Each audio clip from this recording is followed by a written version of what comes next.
afternoon, radio listeners. The Colgate-Palmolive Peach Company, makers of fine products for 130 years, send you Clara, Lou, and M.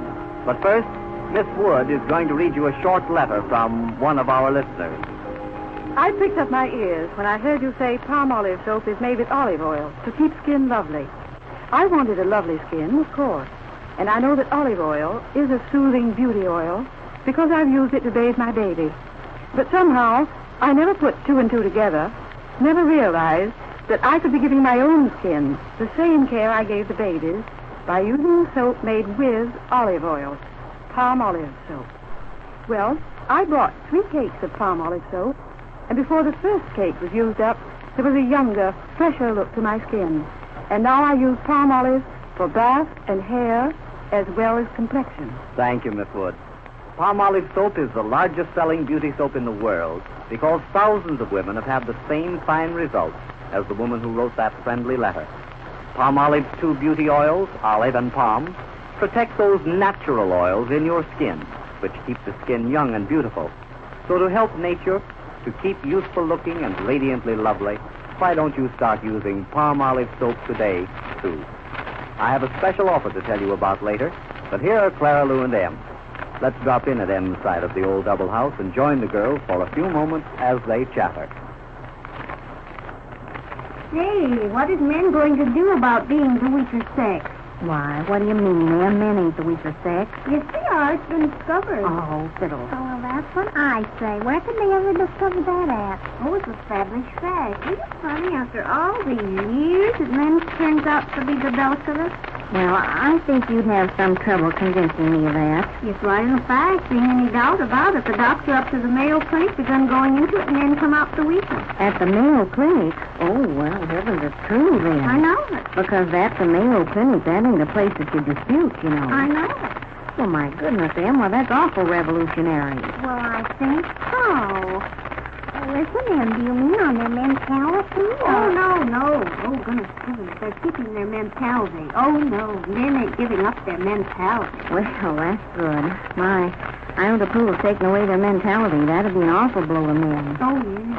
They have been hints that give out in the past, of course. Men's mentality wasn't much different from women, but men never paid much attention to it. Didn't bother them. But this business of them being weakest on the physical side, they seem very interested in it.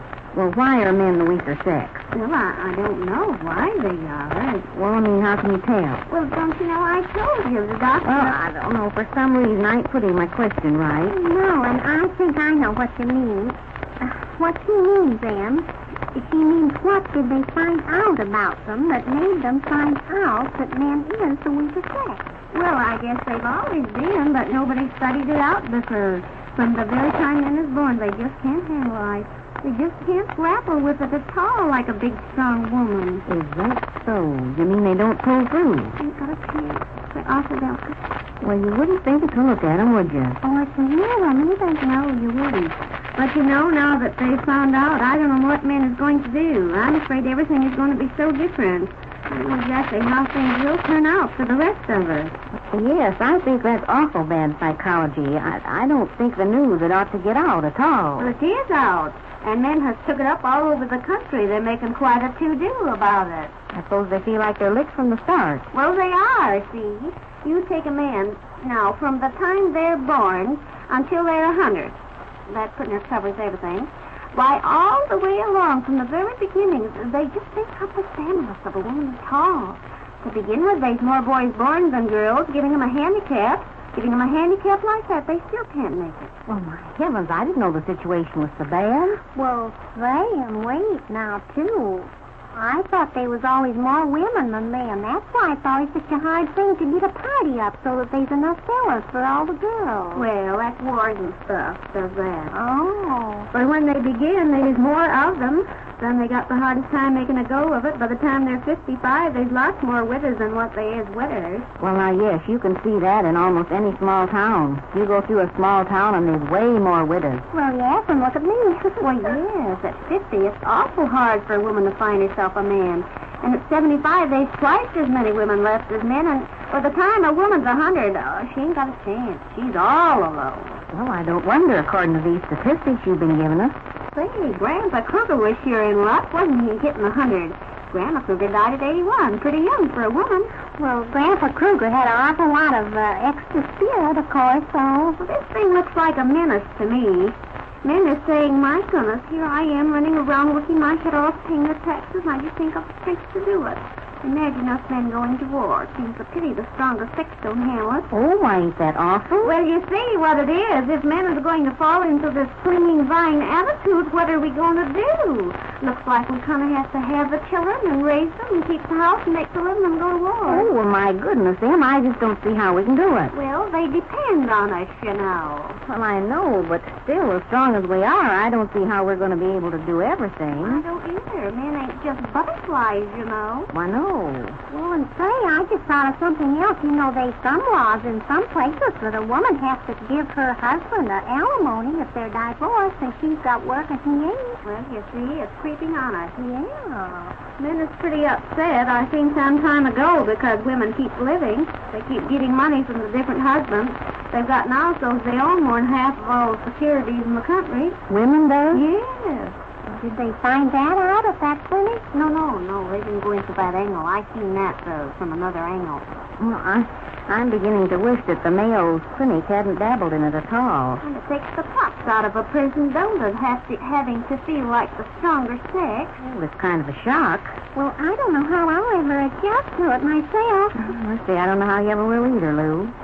Well, Emma, was a funny thing, you bringing this up about men, because it's kind of along the line of a trend of thought I've been having the last few days.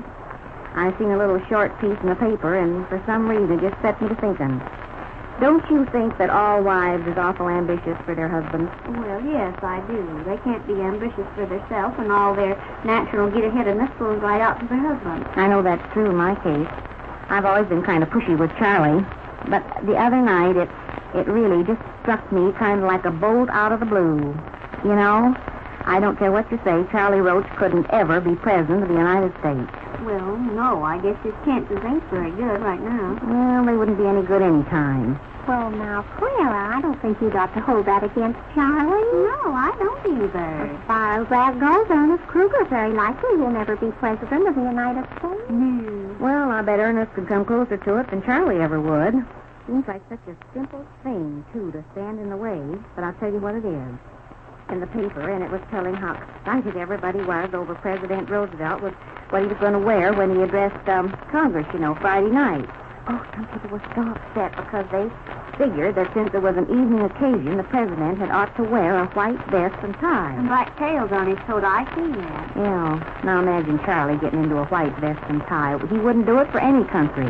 Well, President Roosevelt, he'd say, trying to get up himself, Clara. He was going to refuse to wear it. Did he wear it? No, he never wore it. But he did wear gray striped trousers and a long-tailed coat. Charlie wouldn't do that. Oh, he wouldn't have one to wear. Well, he would if he's president. Well, I don't know. Even if Charlie Roach had a whole closet full of them things, I don't believe he'd even try one on for the fun of it. He wouldn't. He's got a good suit, and I can't hardly get him into it on Sundays. Say, I suppose any man that gets to be president does go and buy himself some fancy clothes. I wonder what Ernest would do with a closet full of clothes. Well, he'd dress up in them, you know he would. Why, you bet he would, all right. Ernest used to dress real flashy. Yes, he used to like to dress flashy when he could. He did before we was married. Why, Em, he did after you was married. Well, not for long. He couldn't. It was soon over. Well, never till my dying day will I forget how he looked that day I stepped off the train in Peoria when you was down sick in bed. He met you in his salt and pepper suit, Clara. Well, I know it. Oh, I'll never forget it. I know I seen him before we even pulled into the station. There he was, Lou, in his pepper and salt suit, and spat. I tell you, he was a vision. Well, he kept himself up that winter pretty good. We was living with Mama, you know. No overhead for him, I suppose. No, and I was sick in bed, so I wasn't wearing nothing new, you see. Well, yes, and then, of course, too, he never had the expense of your operation because you never had none. No. Oh, I've always been glad Ernest had that winter. It ain't so easy to scrimp and save, you know. It's as hard for a man as what it is for a woman. And then he had to keep himself cheered up that year. And sick and everything going against him. So he dressed himself up to it. And he sure done it. My. All of which only goes to prove that Ernest seems to belong to the... Well, perhaps after all, it isn't for me to say whether Ernest belongs to the weaker or the stronger sex. Now, A little while ago, I urged you to get 3 cakes of palm olive soap, the beauty soap you can count on to safeguard the youth and smooth loveliness of your skin. And now I'd like to tell you about a special beauty aid which the makers of palm olive soap are offering for a limited time only. It's the new palm olive complexion brush. Miss Wood, what do you think of it? Oh, it's a nice compact little brush, Mr. King. And I like the green back and the soft bristles. They're the very best quality soft bristles, too, Miss Wood, so they'll soothe and refresh your skin, as well as really get way down deep into the pores. This type of complexion brush is the very latest beauty aid to complexion massage, used by beautiful women in Paris and New York. Oh, they must be expensive. Well, you'd pay about $1 for this one if you bought it in a store, but users of palm olive soap can get it for only 10 cents. This is all you do. Get 3 cakes of palm olive soap from your dealer and remove the 3 black name bands around the wrapper. Attach these to a sheet of paper on which you've written your name and address. Enclose 10 cents in stamps or coin to cover mailing and handling costs, and mail to Colgate Palm Olive Pete, Jersey City, New Jersey, Department R2. Colgate Palm Olive Pete, Jersey City, New Jersey, Department R2. Your complexion brush and complete directions for using it will be sent to you promptly. Clara Lou and M, announced by Jean Paul King for Colgate Palm Olive Pete, makers of palm olive soap, will return to the air tomorrow afternoon at this same hour.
National Broadcasting Company. This is WGN Tribune Square, Chicago.